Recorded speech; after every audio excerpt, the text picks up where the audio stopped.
Greetings, gentle viewers. I'm in London on Parliament Square in front of the statue of Christian Smuts.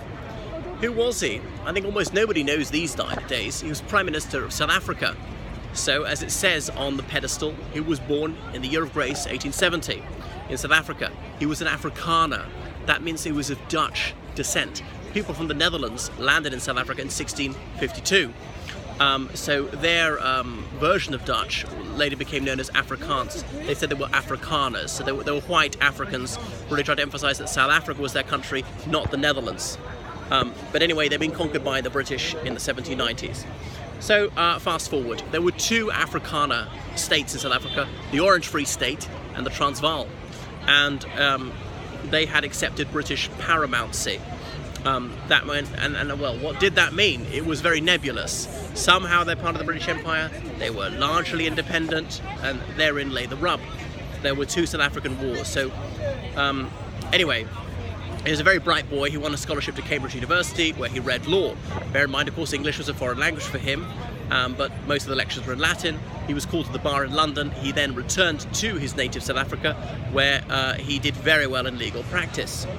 But in 1899, a war broke out between the British Empire and the two Dutch republics, or sorry, Afrikaner republics. I should emphasize, most people in these Afrikaner republics were black.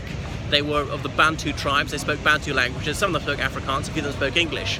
But political power was wielded exclusively by the Afrikaners in other parts of South Africa, mostly by British people, like the Cape Colony and what we now call Natal. So white supremacist Nostra were widespread amongst whites at the time. So I won't go into the particulars of the Second South African War, often it's called the Boer War, October 1899 to May 1902, the Peace of Vereniging. So when it was coming towards the end of the war, some people were hands uppers, as the Afrikaners called them, hands uppers, they wanted to surrender, others were bitter einders. Anyway, he recognized that the writing was on the wall, they had been defeated, the only thing was to make peace, and Lord Kitchener of Khartoum was the British commander, and he'd been very effectual in the methods he'd used with blockhouses and barbed wire fences, and Afrikaner civilians being detained in concentration camps.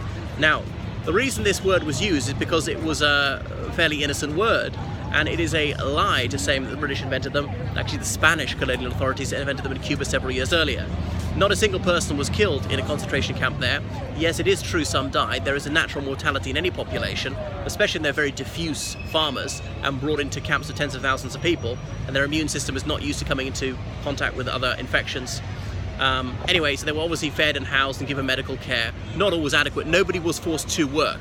So although there was fairly high mortality, it was just what it would have been the same as a slum here, I suppose. Anyway, the war was over and there was generous grants to help the Afrikaners farmers rebuild their homesteads and all the rest of it. And after a few years, South Africa was to be legislatively independent again. The Union of South Africa was formed, as in the Cape Colony, Natal, the Orange Free State, the Transvaal, they all came together. Native affairs, that meant the right of black people, that was to be governed by the South African Parliament, not by Westminster. Perhaps a crucial mistake. So racially discriminatory legislation was passed. So Christian Smuts, although he'd been an enemy of the United Kingdom, he later became a firm friend, and was later to say the British Empire is the widest system of organised freedom in the world, and it was almost unique for an Afrikaner of his generation to have been educated in this realm. And so there was a lot of acrimony amongst Afrikaners for decades afterwards about the Second South African War. I met a guy who grew up in Zimbabwe, and he'd had a British passport and studying in South Africa, trying to register with the police station every month or so, and then throwing the passport to the far side of the room because they still felt so rancorous about the war that had ended about 80 years earlier. Anyway, so the First World War came along, and he encouraged South Africans to fight in the Allied cause. Some Afrikaners saw this as a golden opportunity, and they started a rebellion, but the British authorities pretty put pay to that. Anyway, the South African army, all-volunteer army, was fighting in France, and he came here to the United Kingdom sometimes during the First World War and joined in